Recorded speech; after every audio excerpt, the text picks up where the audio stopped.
नमस्कार, मैं हूँ चंद्रजीत कुमार और मैं बिहार में हूँ। मैं ये कहना चाह रहा हूँ कि आज बिहार की बेटी जिसका नाम तीशा श्री है और डॉक्टर की छात्रा रह चुकी है और मेडिकल की पढ़ाई कर चुकी है, तो मैं इनसे पूछूंगा कि इनका लाइफ में, इसकी ज़िंदगी में मतलब उनका क्या हॉबी है और क्या करना चाहती है। तो सबसे पहले मैं इनको चैनल में स्वागत करता हूँ। तो स्वागत है आपका। थैंक यू, धन्यवाद। तो बताइए मैडम कि आपने मेडिकल की जो पढ़ाई की, तो प्राथमिकी शिक्षा से लेके हायर शिक्षा कहाँ से की, इसके बारे में आप बताएं। जी, मैं बिल्कुल बिहार से ही पढ़ी हुई हूँ, बिहार में ही जन्म हुआ, यहीं पली-बड़ी और यहीं मेरी पढ़ाई हुई है। तो मैंने दरभंगा में हॉली क्रॉस स्कूल है, जिनसे मेरी बहुत सारी यादें जुड़ी हैं क्योंकि मैंने बचपन से वहीं पढ़ी हूँ 10th तक और फिर उसके बाद मतलब जो भी किया वहीं से किया, हॉली क्रॉस। तो बताइए कि उसके बाद आपने जो मेडिकल की पढ़ाई की, जी, वो कहाँ से की आपने? मैंने मेडिकल की पढ़ाई नेपाल से की। अच्छा, उसके बाद आगे का क्या प्लानिंग है आपका? अभी अब जो प्लान था उसमें तो घुस चुकी हूँ क्योंकि शुरू से साहित्य में ही इंटरेस्ट रहा है मेरा। तो मेडिकल किया, फिर लगा कि फर्स्ट ईयर में थी जब रियलाइज़ हुआ, जब मेरी पहली किताब आई, तो तब लगा कि नहीं, साहित्य ही मेरा क्षेत्र है। इसीलिए जब मेडिकल कर लिया, करके आ गई, फिर उसको छोड़ दिया और साहित्य में घुस गई कंप्लीटली। तो अब साहित्य ही मेरा क्षेत्र है और अब प्रोफेशनली मैं एक कवित्री हूँ और एक लेखिका हूँ। तो बताइए कि आपकी पहली पुस्तक क्या है, कवि क्या है? जी, मेरी पहली पुस्तक का नाम है ड्रीम ब्रिजेस सक्सेस, जो 2018 में पब्लिश आई मीन लॉन्च हुई थी। और ये अंग्रेजी की किताब है, जो एक मोटिवेशनल बुक है। ये लोगों को एक मैसेज देता है। तो बताइए कि आगे फिर जो है आपका, और अभी कौन सा किताब, लास्ट किताब कौन सा, अभी जो क्या कुछ लिख रहा है इसके लिए कुछ, और आगे नेक्स्ट बुक? उसके बाद ड्रीम ब्रिजेस सक्सेस के बाद 2 किताबें और आई, जिसमें एक पोएट्री की है और एक लव स्टोरी है, जो लॉन्च हो चुकी है 2021 में। और अभी एक बहुत बड़ा सरप्राइज़ है रीडर्स के लिए, क्योंकि एक बहुत इंटरेस्टिंग टॉपिक पे ऑलरेडी मेरा प्रोजेक्ट ऑन है और मैं लिख रही हूँ चौथी किताब। तो बताइए कि आपने जैसे कि डॉक्टर मेडिकल का आपने पढ़ाई की जी। और इस क्षेत्र में भी आप अच्छा कर सकते थे, लेकिन इस प्रोफेशन को आपने छोड़ दिया, क्यों?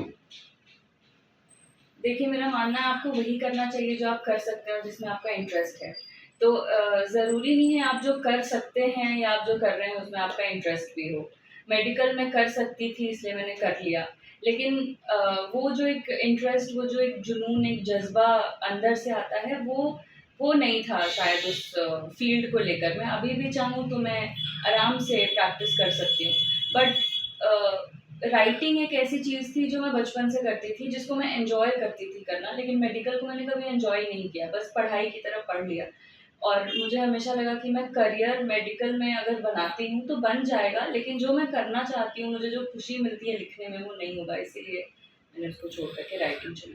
नहीं, कहने की बात है कि आप मेडिकल की छात्रा रह चुके हैं, आपने पढ़ाई भी की, डिग्री भी ली, लेकिन एकदम से मतलब कि आप कभी पे चले गए, मैंने क्या, मैंने कि आखिर मैंने किस टाइप का, मतलब कि ऐसा अंतरात्मा क्या बोल दिया जो आप समझ गए, सक्षम हो गए कि भाई हम माने कविता लिख सकते हैं, कुछ भी ऐसा कर सकते हैं, मैंने कैसा लगा, मतलब हो रहा था?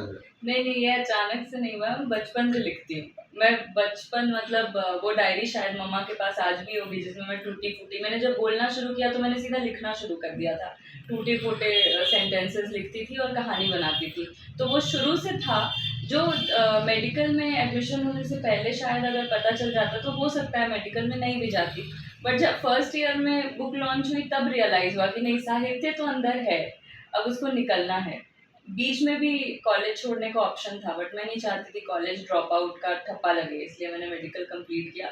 और वो शुरू से ही था कि लिखना है। मैं कॉलेज लाइफ में भी लिखती रही हूँ, कई गीत लिखे हैं मैंने, धुन बनाए हैं, बहुत कुछ किया है। तो वो सब अब वक्त है लोगों को दिखाने का, इसीलिए मेडिकल छोड़ा। तो बताइए कि आप जैसे मान लीजिए कि कुछ ऐसा आपके पास ऐसा कुछ बुक्स है जिससे माने जन जो है लोगों को जो है कुछ ऐसा शिक्षा मिले? हाँ, जो मेरी ड्रीम ब्रिजेस सक्सेस, जो मेरी पहली बुक है, वो लोगों को एक संदेश देता है। सबसे पहला कि वो ये बताता है कि आप कुछ कर सकते हैं। आप सबसे पहले तो आपको एक सपना दिखाना सिखाता है कि आप पहले खुद को जांचें, खुद के बारे में सोचें कि आप क्या कर सकते हैं। कुछ भी बड़ा करने से पहले ये इम्पॉर्टेंट है कि आप समझें कि आप किस चीज़ के लिए बने हैं। तो वो किताब पढ़ने से मैं भी पढ़ती हूँ तो मुझे यकीन नहीं होता मैंने लिखा है, क्योंकि मैं भी मोटिवेट हो जाती हूँ पढ़ के।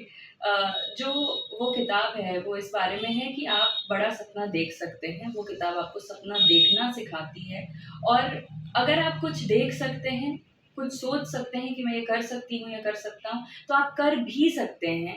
और वो कैसे करना है, कैसे राइट डायरेक्शन में चलना और कैसे सफल होना है, ये किताब आपको इस बारे में बताता है। तो मान लीजिए आप तो बिहार की बेटी है, जी। तो यहाँ के लिए, बिहार की बच्ची के लिए, लड़कियों के लिए आप क्या संदेश देना चाहेंगे?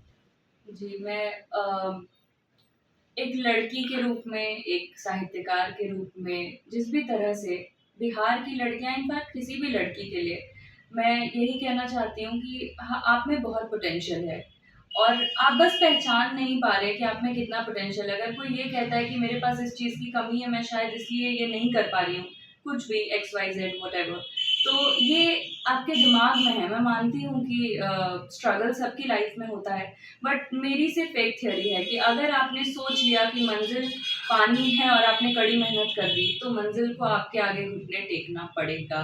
इसलिए अगर आप सोचते हैं तो आप कर सकते हैं, तो बिल्कुल हिम्मत मत हारिए और बड़े सपने देखिए और आप बिल्कुल बड़ा अचीव कर सकते हैं।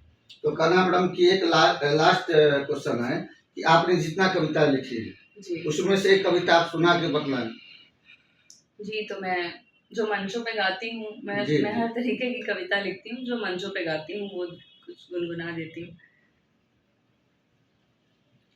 तुम्हारा हाथ थामे जिंदगी के गीत गाएं बस, अंधेरे से हमारा एक जुगनू जीत जाए बस। मुझे भाती नहीं हमदम किसी भी इत्र की खुशबू, मुझे भाती नहीं हमदम किसी भी इत्र की खुशबू, तेरी यादों की खुशबू में ये जीवन बीत जाए बस। तो धन्यवाद, आपने सुना इस बिहार की बेटी तीशा श्री को। Thank you.